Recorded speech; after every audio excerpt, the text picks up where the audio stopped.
Aí, bom dia, a aula está sendo gravada, tá? Vocês podiam ligar as câmeras aí para mim, para eu poder fazer um print da tela da aula. Vamos? Bora, gente.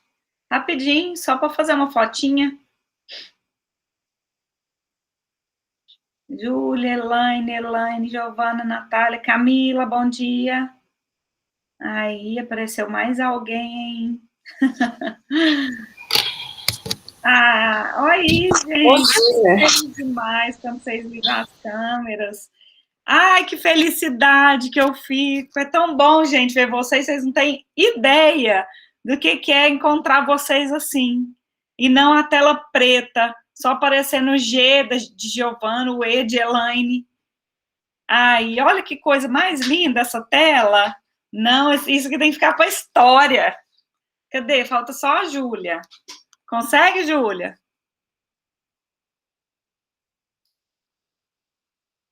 Aí.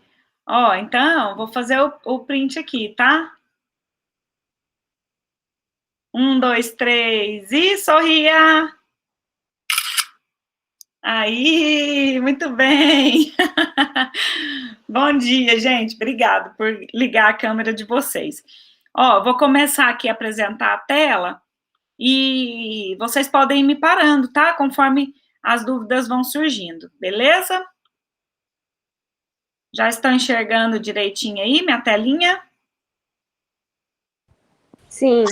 Já? Sim. Transformação do músculo em carne, rigor mortis, ok? Certo, gente? Certo. Deixa eu só fazer uma coisa aqui. Eu vou ligar o meu celular, que aí eu também olho vocês por aqui. Peraí.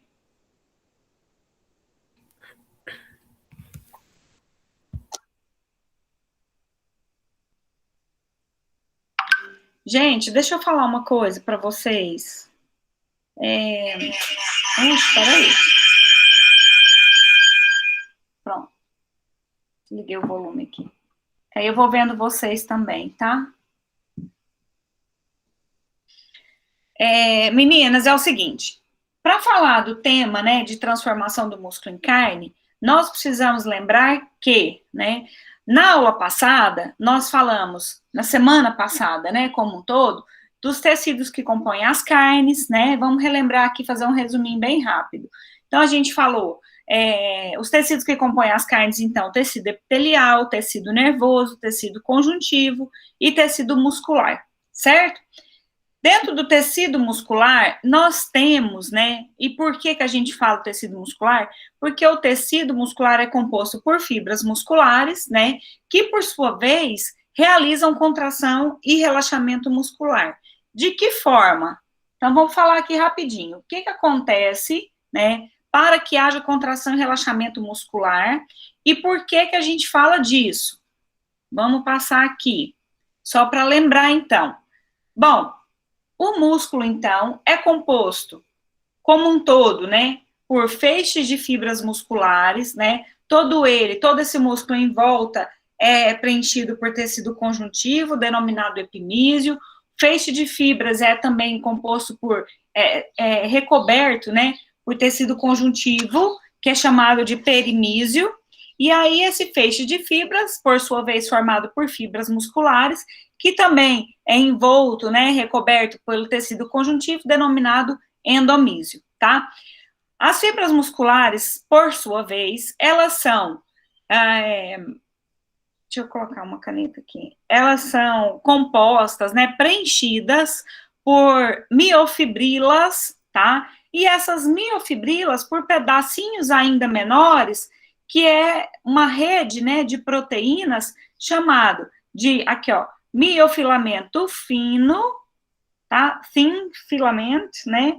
Principalmente pela proteína actina, tá? Mas também, olha aqui, ó, actina no formato F, actina no formato G, tá?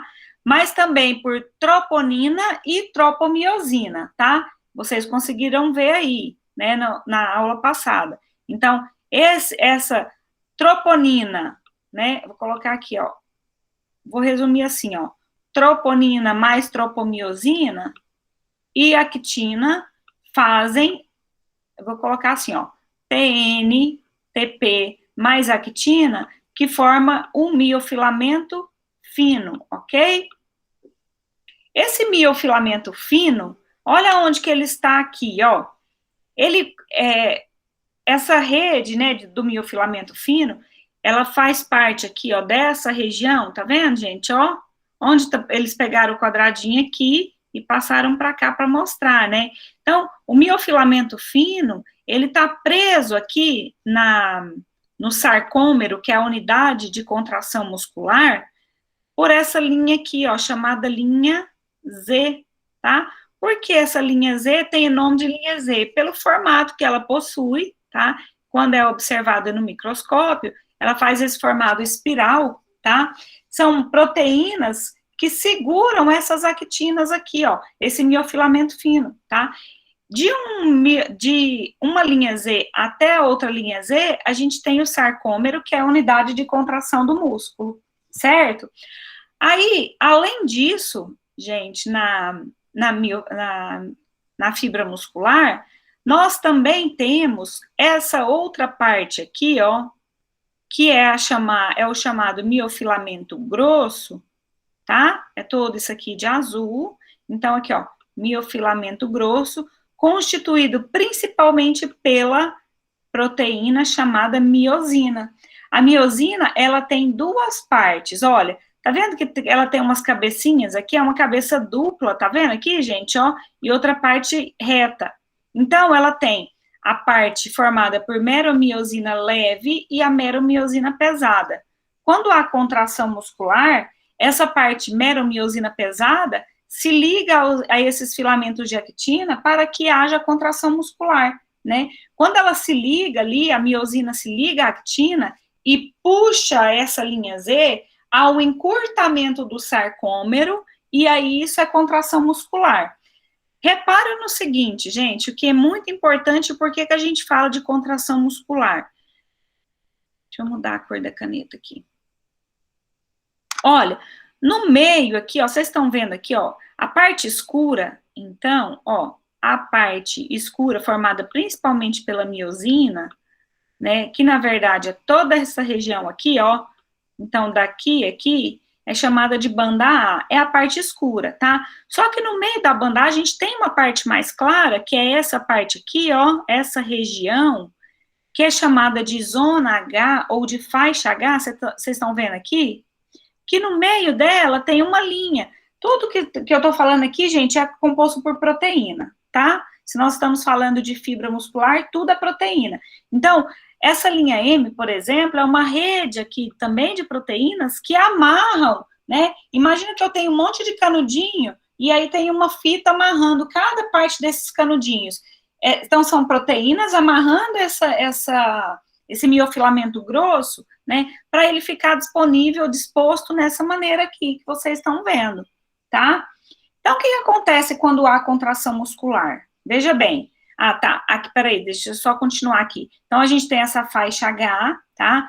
Composto pela linha M. A outra parte é essa aqui, ó. A banda I é essa parte clara aqui. Isso, gente, sempre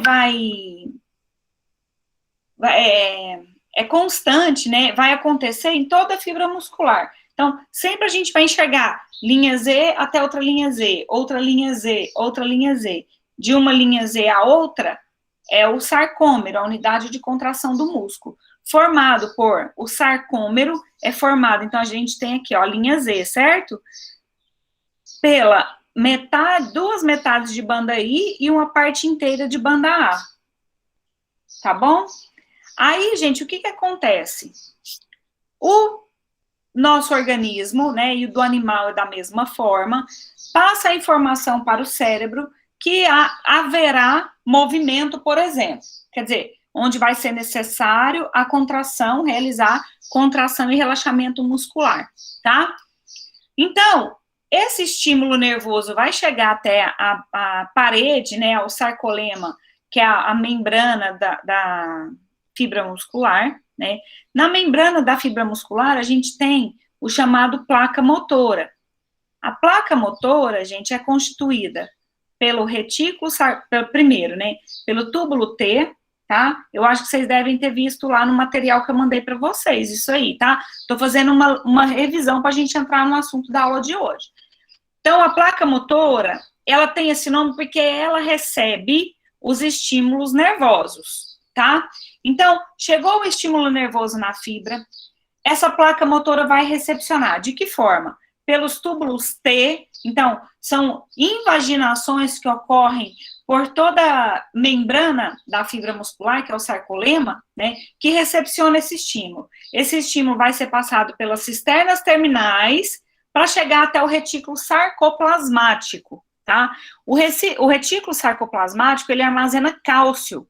E esse cálcio é importante porque quando ele é liberado no sarcoplasma, quer dizer, naquele líquido de dentro da fibra, ele vem aqui, ó, ele tá com carga, né? Ele tem carga, ele vai parar aqui nesse filamento fino e vai modificar a estrutura do filamento fino, liberando sítios de ação, de ligação, desculpa, para que a miosina possa se ligar aqui, tá? Ao mesmo tempo, é quebrado a glicose em ATP, que é energia, esse ATP vem até a cabeça da miosina, se liga, modifica a polaridade de toda essa estrutura, né, e aí é possível ter a ligação da miosina com a actina, formando o complexo actomiosina.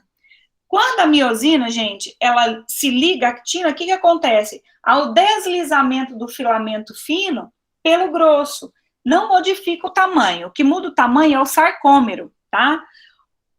O miofilamento, ele permanece do mesmo jeito, ele só muda de posição, tá bom? Então, contrai e relaxa. Veja bem, se a linha Z fosse meu cotovelo, olha, há um encurtamento, tá? O que acontece, gente, com essa região aqui da faixa H, quando o músculo está contraído? Aumenta ou diminui?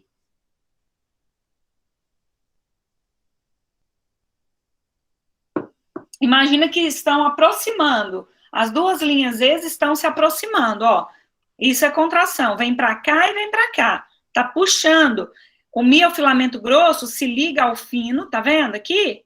E puxa essa actina que está presa à linha Z. O que acontece com a faixa H? Fica maior ou menor se a gente conseguisse olhar no microscópio? Diminui? Diminui. Então, gente, olha como que é importante isso.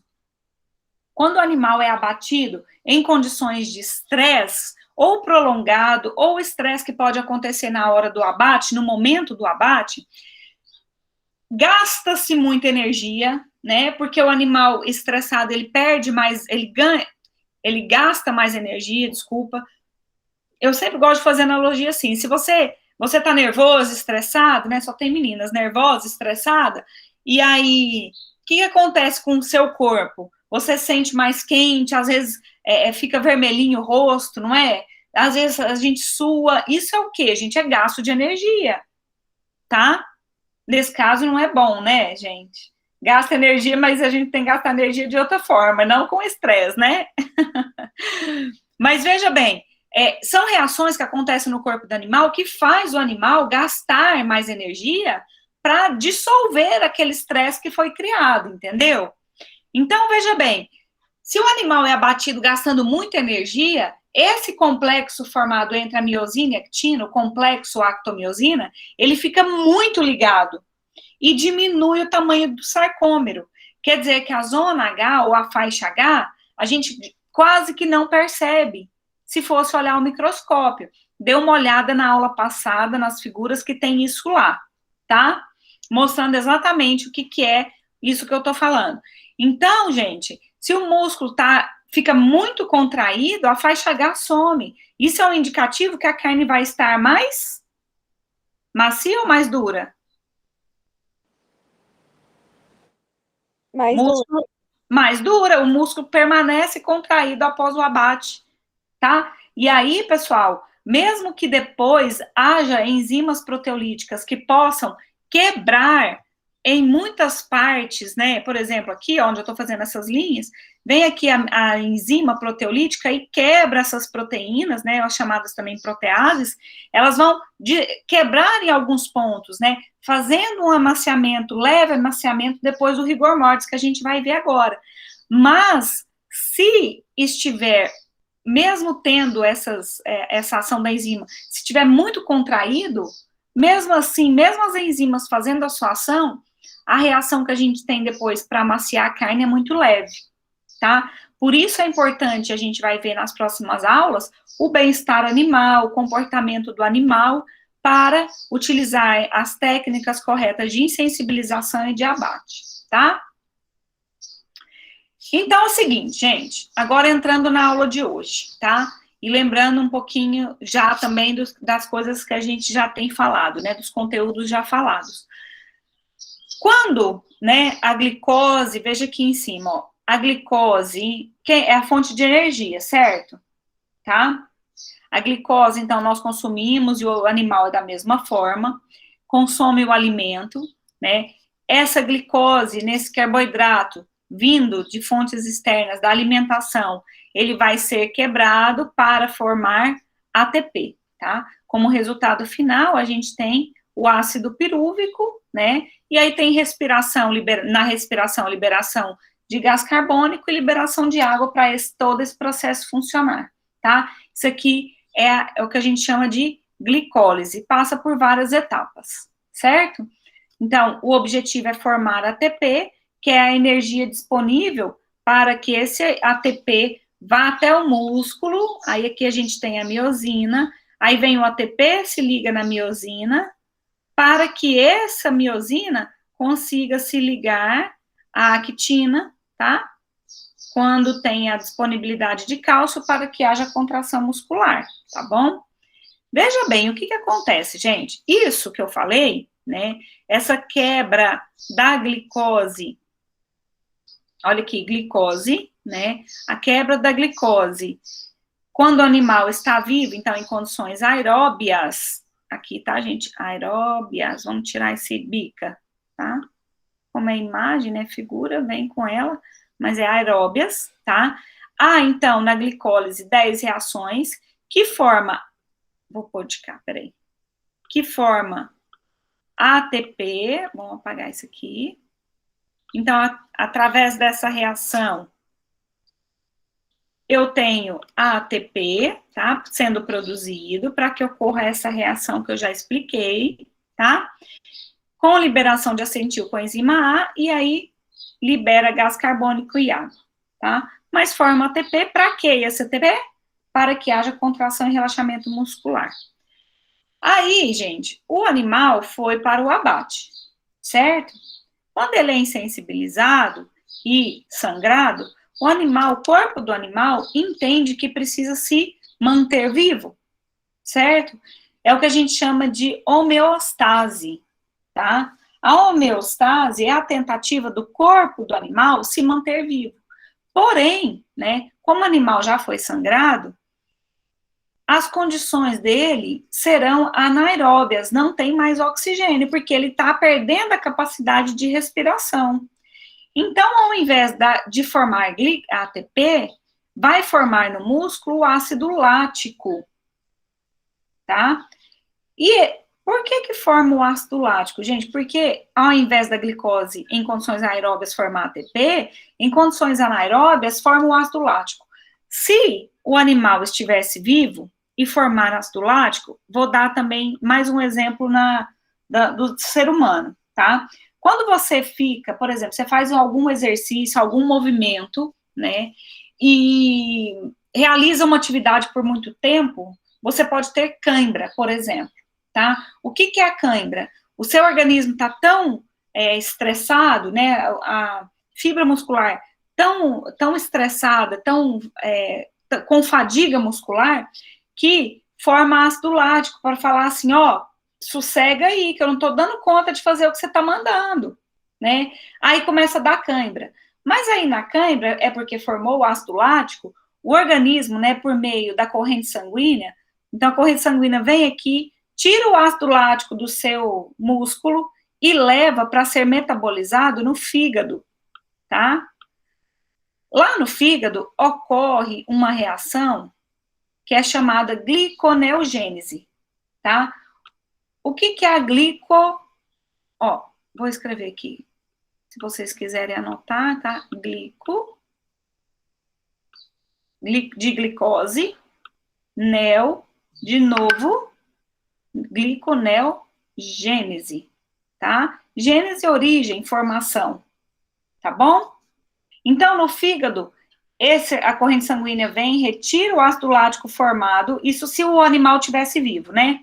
Retira o ácido lático, leva para o fígado, a partir desse ácido lático é formado novas moléculas de glicose, e aí sim, com uma sucessão, né, de eventos, a glicose volta a formar ATP. Beleza, ocorre contração e relaxamento muscular de maneira ideal, tá? Mas o negócio aqui é o seguinte, não tenho mais, essa corrente sanguínea vai diminuindo. Então, se eu não tenho mais essa corrente sanguínea que leva o ácido lático para o fígado para ser metabolizado, aonde vai ficar esse ácido lático?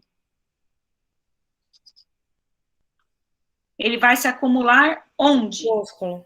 No músculo. Então, esse ácido lático se acumulando no músculo, veja bem, é um ácido. O que acontece com o pH?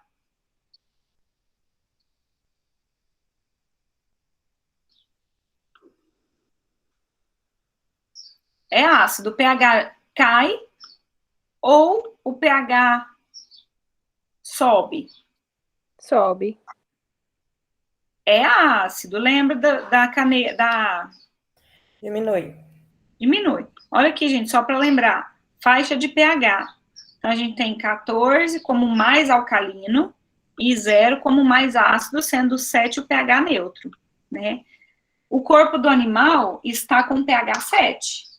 Por quê? Porque o sangue e outras partes do organismo são solução tampão e tem um pH neutro, tá? Mas se está acumulando ácido lático, o que acontece com o pH?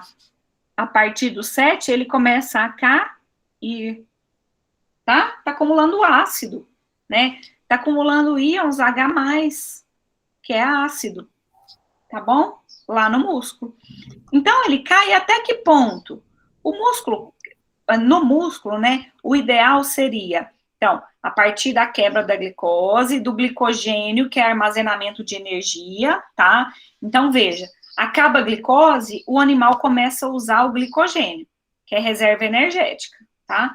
Que eu já falei sobre isso. O que é o glicogênio? Glicogênio é um monte de glicose ligada uma na outra, armazenado na forma de energia para o corpo do animal, né? Então, acaba a glicose. Se o animal tiver em boa situação nutricional, ele vai ter boa quantidade de glicogênio armazenado. Então, começa a quebrar para cair o pH, para acumular esse ácido lático. O ideal é que o pH caia em torno de 5,7, 5,8, tá? Se o pH cai pouco, por que o pH pode cair pouco, gente? Estou falando de energia disponível, certo? O pH cai pouco, fica em torno de, vou colocar aqui, peraí que eu coloquei caneta branca, aí não dá, né? Se o pH cai pouco, o pH fica em torno de 6,2 ou acima disso, é porque eu tinha pouca reserva de energia para formar ácido lático, concorda? Então, o pH cai pouco. Aí ele fica em torno de 6,2. Depois que acontece todo esse evento, tá, gente? Espera aí que a gente vai ver mais a fundo o que ele é. Aí, gente, nesse caso aqui, a gente pode ter o aparecimento, e isso é a leitura lá que eu coloquei para vocês, o aparecimento de carne DFD, que do inglês vem da sigla Dark, Firm, Dry. Dark, escura, firme, rígida, dry, ressecada na superfície, tá? Por que acontece isso? Porque a proteína é quem liga água no músculo, ok? Porque a gordura não liga água. Ela diretamente não liga água, concorda? Água e óleo mistura? Sozinho não, tá? Então, a proteína está ligando água. Se acontece alguma coisa, como que é formada a proteína? É formada pelos aminoácidos, certo? Certo? Formada por aminoácidos. Esse aminoácido tem carga positiva ou negativa. Dessa maneira, né, tendo cargas disponíveis, ele pode ligar a água, tá? Então, o aminoácido, a proteína, né, ligando a água, fica lá bonitinho, ligado com a água, enche a célula de água. Isso é bom, dá suculência na carne, né? Mas quando o pH cai pouco, segura muita água, vocês lembram como que chama o pigmento da carne? É uma proteína que tem um nome de...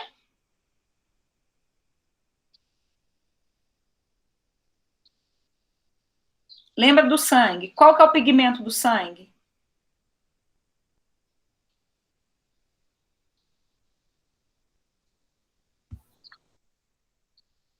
Quem lembra? Ai, ai, ai, se tivesse ao vivo. Queria estar na aula presencial. Lembra? Hemoglobina é o pigmento do sangue. Mioglobina, pigmento do músculo, tá? Se não tem liberação naturalmente de água, essa mioglobina fica armazenada, muito armazenada no músculo. Por isso que ela fica escura, dark, tá? Escura. Firme por quê? Porque segura muita água. E dry, ressecada, porque a água fica toda na fibra muscular e fora dela fica sem. Então, fica aquela carne, dá um aspecto de pegajosa, né? Pegajosa, gente, é no sentido de grudenta, sabe? Mas pode ser contaminação microbiológica, tá? Vamos separar as coisas aí. Agora, se o pH cai muito, gente, e vai parar lá para baixo, em torno de 5,4, quer dizer, tem bastante glicose, glicogênio disponível, tá? Mas por condições de estresse, o pH cai muito, tá? Quando o pH cai muito, ele fica próximo ao ponto isoelétrico das proteínas. O que é isso, gente? Ponto isoelétrico é quando eu tenho o mesmo número de cargas positivas na molécula iguais ao número de cargas negativas. Quer dizer, a proteína ficará eletricamente neutra, então ela perde a capacidade de ligar a água. Se ela perde a capacidade de ligar a água, o que acontece com essa água? Sai da célula, sai do músculo. É o que a gente chama de uma outra anomalia na carne, né? Essa anomalia, gente, não quer dizer que é uma carne ruim para consumo, tá? Eu só estou dizendo a anomalia porque não está no ideal, tá bom? Dá o que a gente chama de carne PSE, Pale, Soft, Exudative. Pale de pálida, porque perde água, perde mioglobina. Soft, nesse caso, não é soft de macio, é soft de flácida, tá? E exudativa é aquela carne que perde muita água, tá? Então, veja, aqui eu tenho duas condições que pode aparecer dependendo das condições do animal, tá? Então, o ideal é 5,7. Se ficar muito abaixo ou muito acima, a gente tem essas duas condições, tá bom? Vamos continuar aqui. Mas o que é a conversão do músculo em carne? Então, veja, gente, o que acontece lá no abatedouro? O animal vai para o abate, ele fica em jejum alimentar, que a gente vai ver semana que vem como que são as etapas do abate, tá? E nesse jejum alimentar, ele vai... tem alguns motivos para que haja esse jejum, tá? E aí ele vai para a insensibilização. O animal, então, é insensibilizado e sangrado. Logo que ele é sangrado, iniciam essas reações, olha aqui, ó, após a morte do animal, iniciam-se reações fisiológicas e bioquímicas, tá? No corpo do animal, como tentativa de manter a homeostase. Quer dizer, o corpo, né, o metabolismo, entende assim, olha, tá acontecendo alguma coisa no seu corpo.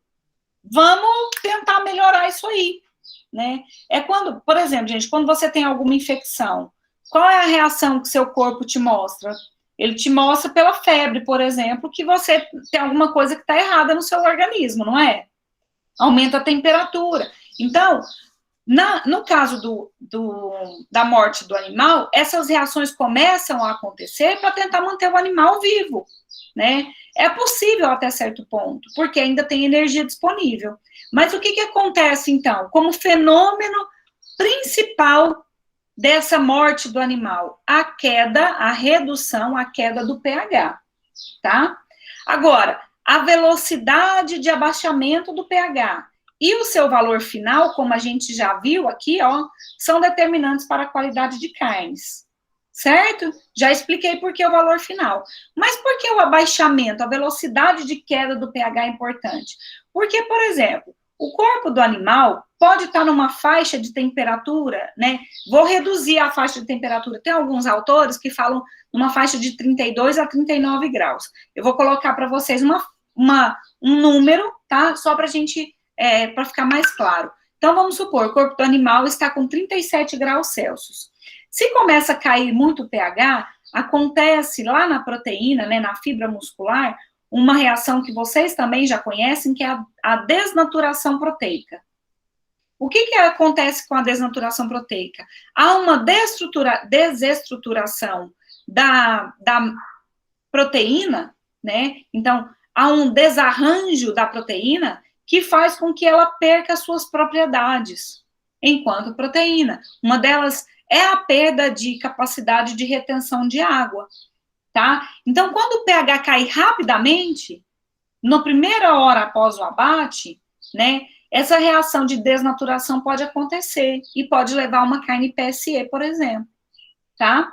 Agora, se o pH cai muito lentamente, cai pouquinho, né, é porque o animal provavelmente sofreu um estresse prolongado.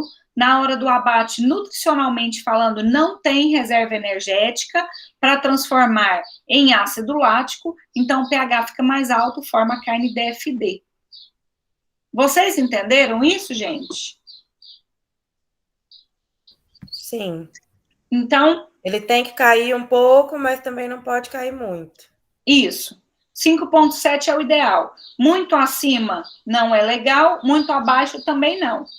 Porque pode formar muito abaixo carne PSE, muito acima carne DFD, tá? O que é a conversão ou transformação do músculo em carne? É uma série de reações fisiológicas e bioquímicas que ocorrem no corpo do animal, que vai culminar em redução do pH.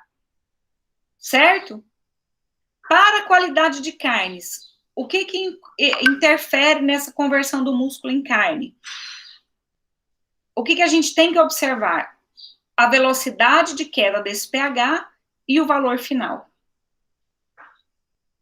Ok? E tudo vai em questão do estresse do animal. Isso. A forma de como ele é abatido. Em relação ao manejo do animal. Uhum.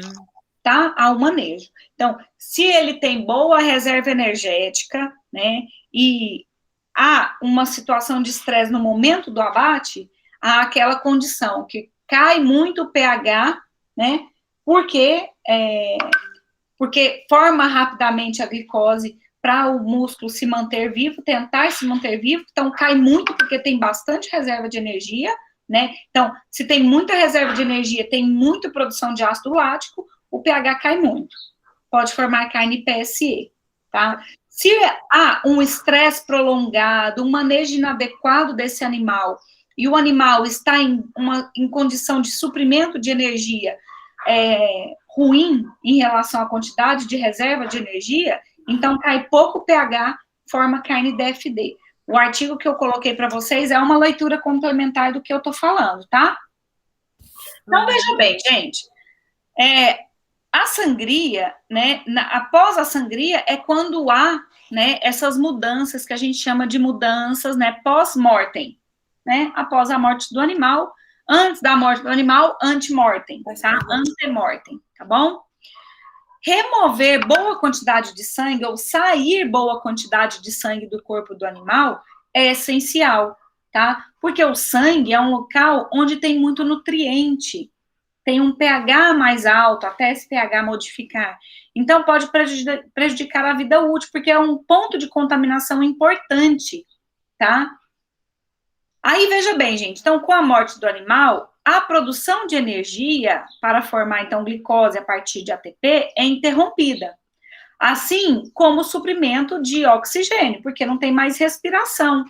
Então, passa da condição aeróbia para anaeróbia, tá? Onde culmina na produção de ácido lático. Tá bom? E o que acontece quando há produção de ácido lático? A queda, abaixamento ou redução do pH, tá? Então, veja, na tentativa de suprir normalmente a quantidade de sangue para remover esse ácido lático que está sendo ali armazenado, né? Isso não vai mais acontecer e esse ácido lático vai se acumular na musculatura, tá? Culmina no abaixamento do pH, tá? Então, veja, o teor, quer dizer, a quantidade de ácido lático presente no músculo após a morte do animal, determina a velocidade da instalação do rigor mortis e o pH final da carne. Esse valor de pH final depende, então, da quantidade de energia armazenada no músculo antes da morte do animal, tá? Que é o que eu já expliquei. Qualquer dúvida pode ir me parando. Então, o pH fisiológico é 7, né? No final vai estar em torno de 5,7, 5,8, que é o quê, gente? É o pH ideal após o abate do animal, tá bom?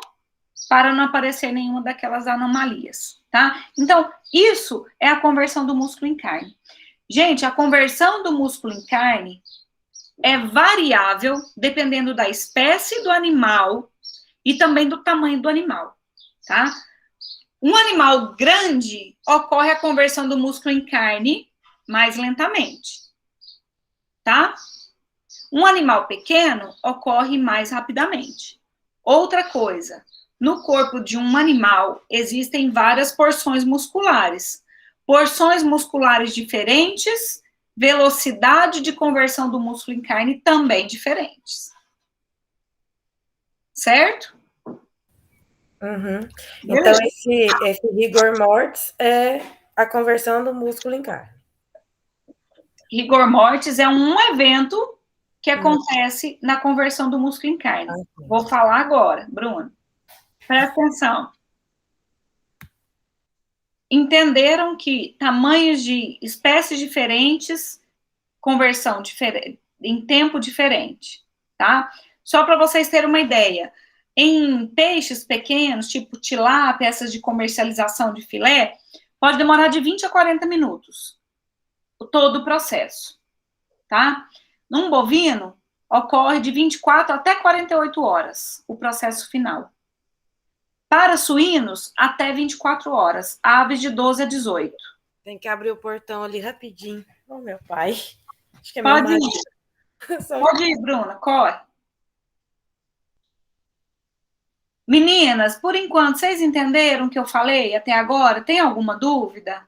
Tá ficando bem explicado? Tem alguma parte que vocês gostariam que voltasse? Tá ficando tudo explicado. Professora, que eu vou pedir desculpa, mas eu vou ter que sair da aula, faltando uns minutinhos para terminar. Porque chegou uma cliente, eu vou ter que atender ela, viu? Tá bom. Você tá trabalhando agora, Elaine? Tô. Tá bom. Tá bom? Tá certo. Depois você me conta o que você faz. Tchau, vai com Deus. Depois você olha o restante da aula. Gente, ó, eu vou continuar. A Bruna deve estar voltando já, né?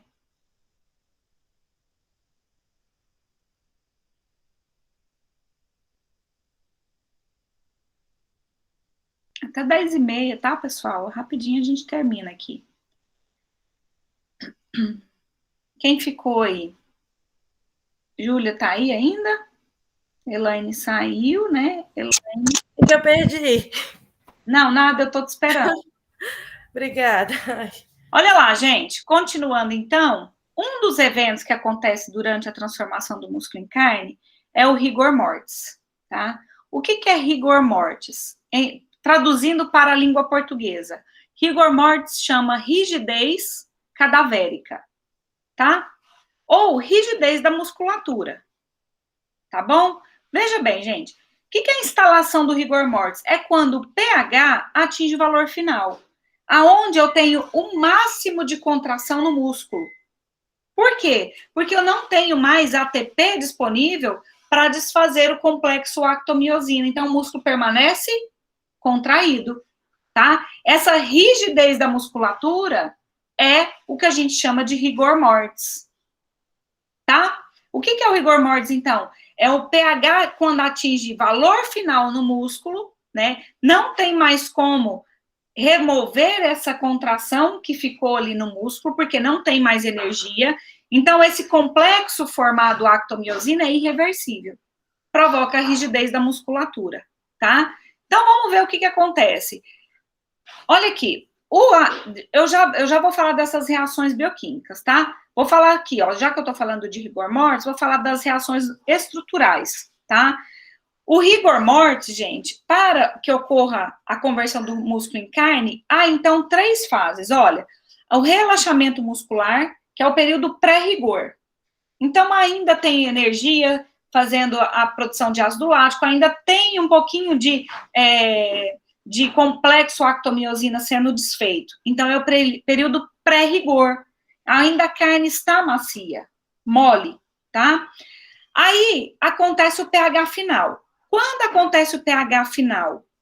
Quando eu não tenho mais oxigênio, quer dizer, o metabolismo está em anaerobiose, quando acumula até o final, né, do processo ácido lático na musculatura, não tem mais ATP e o cálcio não é recolhido pelo retículo sarcoplasmático, ele fica lá no sarcoplasma. E é importante porque ativa algumas enzimas depois proteolíticas, tá? Esse cálcio aqui, ó, vai ativar enzimas para que no período pós-rigor haja uma leve maciez da musculatura, tá? Mas veja bem, o que é então o enrijecimento muscular ou o rigor mortis? Então, é quando eu não tenho mais energia disponível e aí o pH atinge seu valor final. Isso é rigor mortis, tá?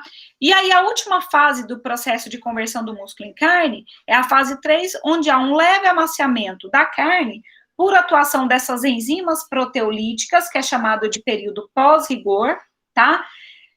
Aí, essa enzima desfaz o complexo actomiosina? Não. O que essas enzimas fazem? Elas quebram a proteína que está presente ali na fibra muscular em pontos diferentes. Essa desestruturação da fibra é que promove um leve amaciamento. E aí, amolece a carne no período pós-rigor, tá? Que é variável de acordo com o tamanho e com a espécie do animal. E também é variável em musculatura, em músculos diferentes, tá? Então, o que é rigor mortis? É o endurecimento ou encurtamento muscular permanente, tá? Por quê? Porque também permanente é o complexo actomiosina que foi formado. Por quê que forma esse complexo actomiosina permanente? Porque eu não tenho mais energia para desfazer o complexo actomiosina, tá bom? Aí o desenvolvimento aqui, eu já falei, é variável entre animais e entre músculos, tá? Então, depende também da espécie, do tamanho do animal. Gente, transformação do músculo em carne culmina no que a gente chama de rigor mortis e no período pré-rigor, tá? Ó, pré-rigor, rigor mortis e pós-rigor, tá? Deu para entender? Então, a rigidez cadavérica, agora, só falando da rigidez, isso aqui, na verdade, tem bastante coisa falando aqui, mas eu vou dar uma resumida. Ó, rigor mortis, ou rigidez cadavérica, né, é o enrijecimento muscular após a morte do animal. Somente a parte do rigor passa por 3 fases, também por 3. Então, não confundam as 3 fases da transformação do músculo em carne, tá? Aqui são as 3 fases dentro do rigor mortis. Então, a gente tem a fase de atraso, é quando ainda tem ATP, para desfazer o complexo, tá? Quer dizer, ainda o músculo vai permanecer relaxado e macio. A fase de início é quando já não tem mais energia, já está finalizando o processo, né? E aí eu não tenho mais ATP para desfazer o complexo. Então, à medida que mais ligações actomiosina são formadas, o músculo perde a extensibilidade. Então, entre uma linha Z e outra linha Z, permanece contraído, tá? E aí, o que a gente vai ter? Um complexo actomiosina com ligação permanente, rígido, quando desaparece a faixa H. Tá? Por quê? Porque tá contraído, tá? E aí tem a conclusão do rigor mortis. Aí sim é quando já entra o período pós-rigor, lá da transformação do músculo em carne, tá?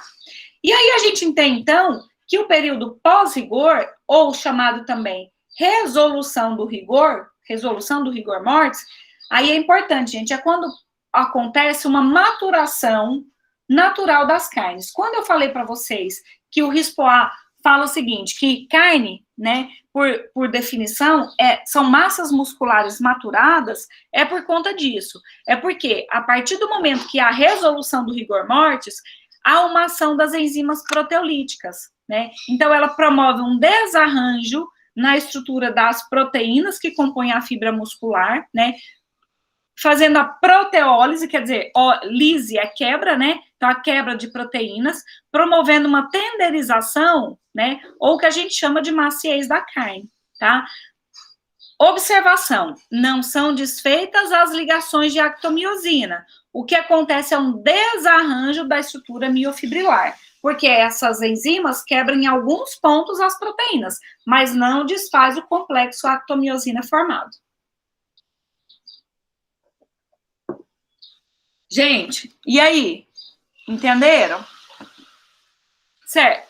Para finalizar, pessoal, quando eu estava falando para vocês que as raças taurinas, elas promovem carnes mais macias que as raças indianas, por exemplo, Nelore, eu falei que era por conta das enzimas que tinham presentes na carne, certo?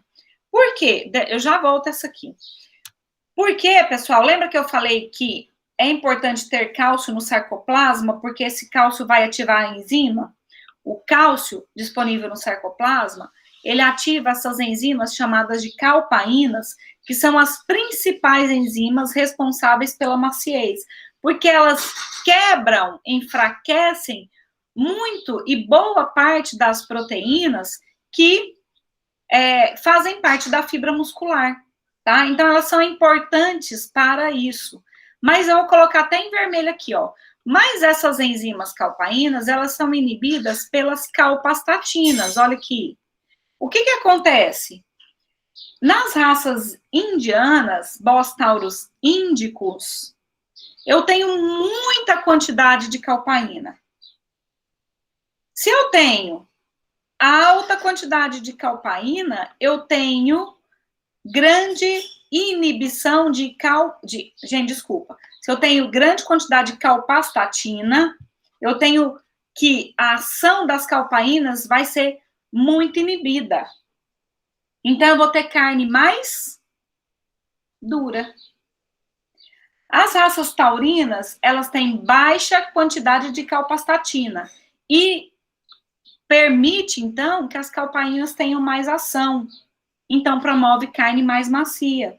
Então, naturalmente falando, gente, essas enzimas, né, que vão ser ativadas logo após a morte do animal, mas principalmente na fase final, né, ou de resolução, ou de período pós-rigor, são importantes para amaciar a carne. Quais são as enzimas principais para que ocorra esse amaciamento? As calpaínas. Observação. Se eu tenho grande quantidade de calpaína, eu tenho baixa atividade da grande quantidade de calpastatina, eu tenho baixa atividade das calpaínas. Isso acontece principalmente nos animais indianos, bovinos indianos, tá? Ou, por exemplo, que a gente conhece como Nelore, né? Mais ativamente falando. Mas nas raças taurinas, que tem baixa quantidade de calpastatina, eu tenho grande ativação das calpaínas, então eu tenho carne mais macia, naturalmente falando, sem passar por um processo industrial de maturação. Tá certo?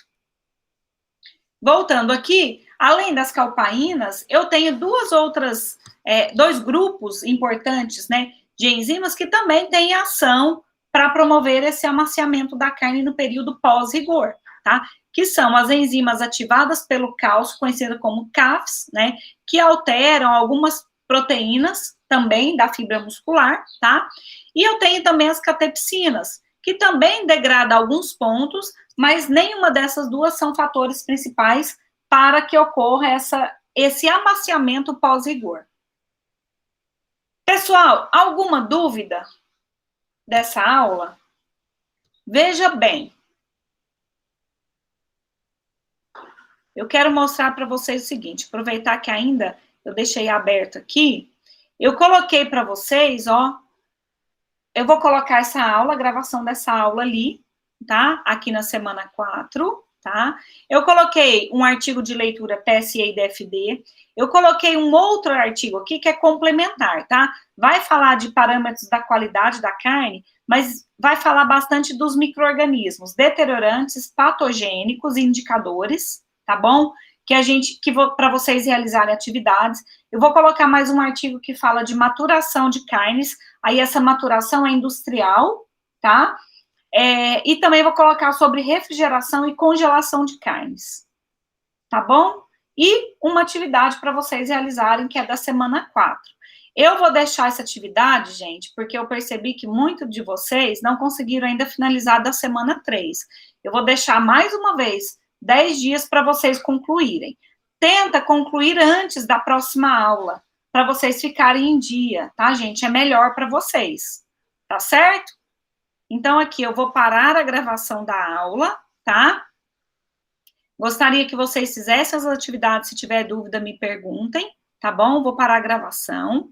Então, vou dar tchau, mas quem quiser pode continuar aí. Tchau, tchau.